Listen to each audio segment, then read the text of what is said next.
I'm here with Adam this morning. Adam, thank you for Hi. joining me. And you're the director of Wes Banderson. So, Yes. for those who may not have heard of Wes Banderson, can you tell us a bit more about the project, about what you do? Wes Banderson is, and I almost didn't call it Wes Banderson because I was going to call it something really pretentious, like the Rushmore Academy Orchestra. I even had like the Gmail like ready to go as well. For some reason, I still use my like Adobe account. I don't know what happened there. Anyway, I think I was like trying to kind of constantly pirate stuff years ago. Anyway, um, and then I can't remember who it was. Someone was just like, "Why didn't you call it Wes Banderson?" And I was like, "Nah, I don't think so." And then two more friends were just like, "Just call it Wes Banderson." I was like, "Yeah, fair enough. No, you're totally You're right." like, yeah, that might be a good idea. What the hell was that? It's Oh yeah, genius. yes. I want this. I want this to be more niche than it already is. But yeah. So it started because there's one tune from the Life Aquatic called "Ping Island Lightning Rescue Strike," Yes. which is an absolute banger, and I just wanted to do a version of that, like a really like hard fusion, like prog version of that, and then like two like synapses in my brain were just like, maybe you should do more Wes Anderson music. Of course. So And much. yeah, exactly. And so I was like, oh yeah, that's also a good idea. I got Arts Council funding for it in 2019 to like launch it in 2020, and then the whole Oh, thing bad happened. timing. Bad timing. Oh yeah. And then for double bad timing, I decided to like finally stage the shows at the. Okay, I still can't figure out You've like got what. balloons. Yeah, I had that. I've got like a foot controller for balloons. Oh, That brilliant. That's yeah, amazing. yeah. They're actually in the room with me. It wasn't just Zim. That's very whimsical. That's very Wes. Thank you. So yeah, in another case of bad timing, I decided to bring the show back at the end of 2021. I left it alone for a little while, and then it was 2024 that I was going to do another kind of like live soundtrack project, and that fell through. And then the booking agent for that, I just said, look, I've got this other project that I've been thinking about bringing back for quite a while. And I think enough time had passed that I was like really excited to do it again. And then yeah, so just that is how like Wes Banderson has come together again. And That's yeah, fantastic. Yeah, because I mean, you've got a very diverse musical background. You're a multi-instrumentalist. You've explored multiple different genres. From what I gather, I think most Wes Anderson fans would agree that the music in his films is a huge part of the storytelling, and there are so many very intentional song choices. So I was wondering how you work to really capture the essence of that and bring it to the stage. I've got to figure out like a better way of explaining this. Is that the way I feel about it is like me being someone who does kind of like scores and soundtracks for like short films and projects, and that being like part of my career. I've always listened to kind of original score music by like the original composers, and with Wes Anderson, it's true that like so many of the iconic scenes are to like selected songs, like These Days by Nico, like This Time Tomorrow by the Kinks. But I kind of feel like anyone can kind of do that. Like you can go and see like a Kinks tribute band and they're going to play that. Yep. But what no one's doing really, as far as I can see, is playing like the actual original score music, all the Mark Mothersbaugh pieces and the Alexandre Desplat pieces. And there's so much good music there. And so the angle I wanted to take with this is like, let's play that music. Let's play the stuff that no one's doing. But also let's do it in a way that's like, I really bring it to life. So some of the arrangements of these pieces, they're not exactly like the way they are in the film, because in some cases, you know, it's acting as more of like a supportive element, or perhaps it doesn't. It's great, but it might not translate to like a gig. Of course, there's like an audience, and yeah, exactly. You kind of like my with everything that I do, I want to make sure this is like as entertaining and like fun and exciting for the audience as possible. So my thought was, let's take these pieces, keep as like true to the essence of them as possible. So you know, I've done all the arrangements like super close to how they sound, but there's also a bit of like a bit more of a lift, a bit more of like a kick to them, so that it really like that excitement of like, yeah, we're playing this film music, but this is also like a gig can come through. So there are a few selected pieces, so pieces that aren't original stuff from the score, but I've tried to be quite fun and intentional about them. So for example, from The Life Aquatic, there's quite a few pieces by a guy called Sven Liebeck. And so basically in The Life Aquatic, in the kind of fictional Life Aquatic films within The Life Aquatic, all the music from those scenes is by this one guy called Sven Liebeck, who and it's all pretty much from this underwater documentary film from like 1973, and the music's great. It's because it's also film soundtrack music, so it kind of makes sense to play kind of like this meta film soundtrack music within the live Wes show. And there's a couple of other pieces like that as well, where it's like, let's take the music that really kind of like in almost more like subtle way really defines the sound of Wes Anderson's films. But the music's amazing, and that's the thing, it translates really well on stage.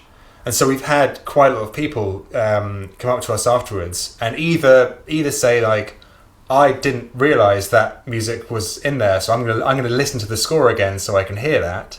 And to be honest, there's been quite a few people who are like, I'm not even really a fan of Wes Anderson, but I'm gonna watch his movies like more now because I just enjoyed that so much. That's amazing. I think it's as you say, it's the entertainment value, which sort of brings me to my next question. I was reading that you all sort of switch between instruments as you play through the scores, which is an amazing skill. Do you know roughly how many switches you do in a show?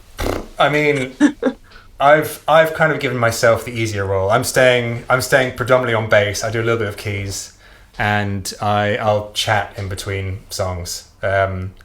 And yeah, I've given like the only heavy lifting I have is just kind of like a bit of like banter and shit talking with the audience. Nice. But all the other guys, like God bless them, there are so many moments where you can see someone and be like,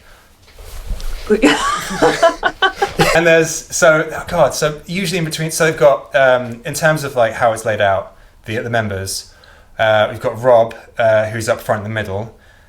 He's on acoustic guitar, electric guitar, keyboards, synthesizer, glockenspiel, and vibraphone.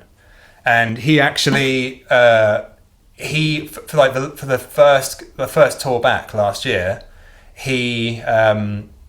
I had to bring him in very last minute because someone else dropped out. So we had a month to learn to play vibraphone, and he's a beast. He's an absolute beast. So he smashed it. But so yeah, we've got him, and then we've got Oscar, who was actually like, we've known each other for like 27 years now. Like we were actually in each other's first band. Lovely to still be making music with him. And he's on violin, keyboards, synth, acoustic guitar, electric guitar. We've got Will, who's on keys, saxophone, and flute, and then Charlie, the drummer, who actually plays in my solo project. He's an absolute monster and a very lovely man. And he's on drums, a bunch of percussion, and some keys. And there's a lot of, as I said, I gave myself a slightly easier role there. And the thing is, with a lot of this music, it's like, a lot of it sounds quite simple and kind of like, I don't know, like easy, because it's a lot of it's like reasonably like pleasant to listen to. It's actually playing like really quick technical stuff, sometimes just like really quick technical stuff that never repeats. I think as well, you were saying, oh, I'd give myself the easier role. It's scientifically proven that the bassist is the most important member of a band. I'm one, oh, I don't really play anymore, but I was one, so I know this, and I always vouch for the bassist. It's, most important. Most important member of the band. Thank you very much. Yeah, I feel like I'm the linchpin here. Yeah. No, there is this one section in one of the tunes from the Royal Tenenbaums, and it's the piece that spans when we're like meeting and watching the kind of like emotional downfall of all the Tenenbaum children as they've grown up quite early in the film. Especially the piece, you probably notice it most when Chaz is doing like the fire drill in their apartment. I've taken that and arranged it into kind of like a 7-minute just like odyssey, because the tune's quite long, but right at the beginning there's this like long cello part which I'm doing on bass, which is like, I think it's about 2 minutes of non-repeating kind of like arpeggio stuff in weird time signatures. I had to like beat it into myself. Talking about the reason that people love Wes's films, I think one of the many reasons that the films are so beloved is because they make you feel things. I was just sort of thinking, what do you want people to feel when they come to see Wes Banderson? I mean, I want them to have fun, really. To have fun, but I think also there's like, what I like most about Wes's films, especially the early ones up to like Darjeeling Limited, is I think it's the sense of melancholy. There's both like, there's like a fun, there's like a beauty to it, but there's also just, this underlying sense of, I don't know, kind of... There's so much grief in his earlier films, Yeah, just emotional weight and grief, and like, that there's a few moments throughout the set where, you know, I tried to keep it as kind of like a wave of kind of like, let's go up, let's be really exciting, let's take it down again, let's kind of take it up again. And there's a couple of tunes where like you can feel the whole audience really, for want of a better word, like lock in together, feel that emotion that's both because of how it is in the film and how they felt whilst watching that film, but also because the music is so good that even independently of the film, the composition or kind of like the choice by Wes and Randall Poster to have it in the film, like it carries a lot of kind of emotional weight. To kind of summarize your question, it's like, it's kind of to have a little journey. Yes. That's kind of what I want people to have when they come and see it. One of my last questions before we talk a bit more about the tour, there are so many iconic needle drop moments in Wes Anderson's films. Do you have a favourite one? And that can be to watch or play. I think,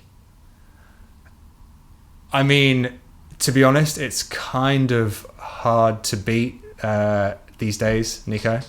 I was going to say that's probably the first one that comes to mind for me, because it's just... It's a bit of an obvious one, but it's just so, like, I think the way it just, like, cuts in that moment is so beautiful. I think if there's a second one, it's probably Cuckoo by Benjamin Britten from Moonrise Kingdom. Children's Choir is just, like, unbelievable. So your tour begins in March. Why should people come to the show, and where can we get tickets?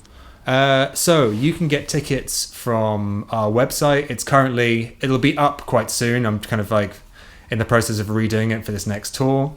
But yeah, go to our website. There's a link. You can get them there, or go to our Instagram. There's a link there. And we will be in, and I wrote this down because it's early and I knew I'd probably fumble it. So we're in Guernsey, we're in Leeds, we're in Newport, Liverpool, Lancaster, Edinburgh, and Glasgow. And so why should people come? I think what I've hoped to do with this is, as I said before, kind of like make it something that if you're a Wes super fan, you'll have a really, really good time watching it, because you'll kind of recognize some of the stuff, you'll connect with it, and we've got some visuals going on behind us, which is kind of like a legally distinct kind of mashup of like animations and like clips from the film.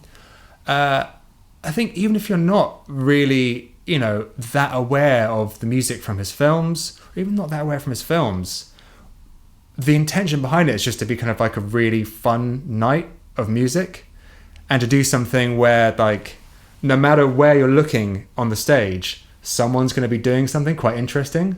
There's that secondary kind of like joy from watching the show. And yeah, also to say that, like, I think some people might have come to it, and I think there's been a couple of shows where some people have come to it thinking it's going to be quite like a dry experience. Like, here is the scene from the Royal Tenenbaums, where yeah, it's not at all. There's like, I try to get the audience involved and stuff. I try to like throw things at them. There's occasionally kind of bits of audience interaction. It's just like, how can we make this as just like fun and take the music seriously, but not take ourselves seriously? Fantastic. Well, thank you so much for speaking to me. I'll link your Instagram, your socials, ticket links, and everything. Thank you, Chloe. Thank you so much for having me. It's been, yeah, really Thank lovely you. to It's chat been a about great it. chat.